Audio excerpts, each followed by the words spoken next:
Well, good morning, people of God. This is Tuesday, so this is our Tuesday tune-up, and you'll notice something hopefully a little bit different. I'm outside.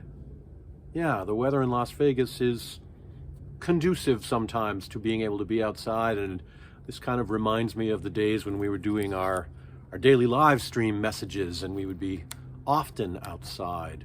But today I do it for a very specific purpose. But I'll get to that in a moment.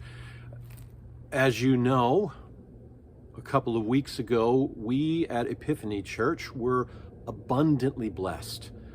A donor stepped forward and said, I have great faith in the ministry that you're doing and the plans God has for your church. And so they wrote a check that eradicated the mortgage we had on our property. So as of the end of the year, the church now owns all of our grounds, our buildings, the parking lot, the labyrinth. It's all ours. And that, oh my friends, that is truly a blessing and a gift from God. These folks who made this donation are modern day magi. They too brought a gift to offer. And yet, God has a lesson for us, because no sooner did we get this wonderful gift and blessing that gave us clear title to all of our buildings. COVID, you can see I've got a little paper here and it's taped down, so bear with me. COVID has forced us to leave those wonderful buildings that we worked so hard to achieve. And there's a sense of loss, there's a sense of pain. And I think it's important that we acknowledge that, and that we together recognize that this is not what we want it to be. It is far from ideal. We want what we want, don't we, friends? That's kind of the human condition. We always want it to go our way and only our way. And yet, sometimes God has other plans. And sometimes those plans include a miraculous blessing like an $860,000 gift, which we just got. And sometimes those plans include a forced time away from the buildings.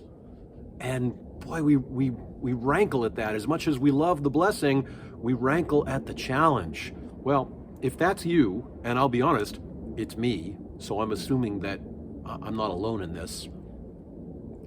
Let me give you some perspective, perhaps. Let's think about the Gospels. Let's think about what Jesus said that he wants from us. What is it that Jesus called us to do when he called the disciples and when he instructed them, and those calls run through the ages and through the generations? What is it that Jesus wants of us?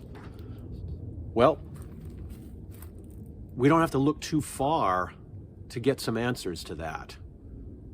Jesus tells us in Matthew's Gospel, this is from the Message translation, when he finally arrives, blazing in beauty and all his angels with him, the Son of Man will take his place on his glorious throne. Then all the nations will be arranged before him, and he will sort the people out, much as a shepherd sorts out sheep and goats, putting sheep on his right and goats to his left. Then the king will say to those on his right, enter, you who are blessed by my Father. Take what's coming to you in this kingdom. It's been ready for you since the world's foundation, and here is why. I was hungry, and you fed me. I was thirsty, and you gave me a drink. I was homeless, and you gave me a room. I was shivering, and you gave me clothes. I was sick, and you stopped to visit.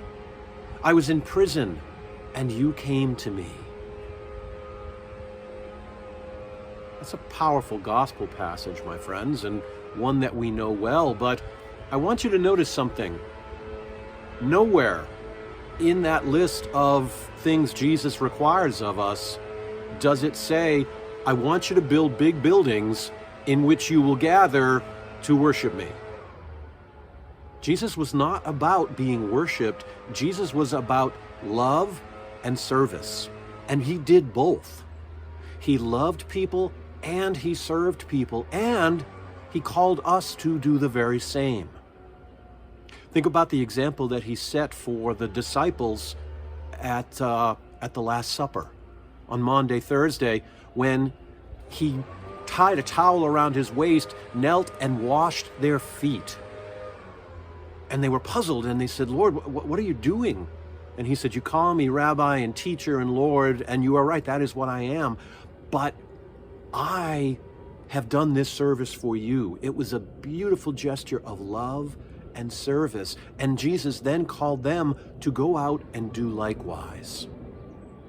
Now you fast forward 2,000 years and we have created the church. It began with the apostles and it's gotten larger and larger, and now it encompasses the world.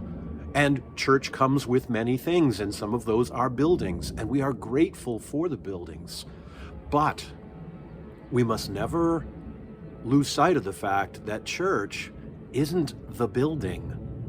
We are the church, every single one of us. When we feed someone who is hungry, we are the church. When we give someone who's thirsty a drink, we are the church. When we provide housing for homeless people, we are the church.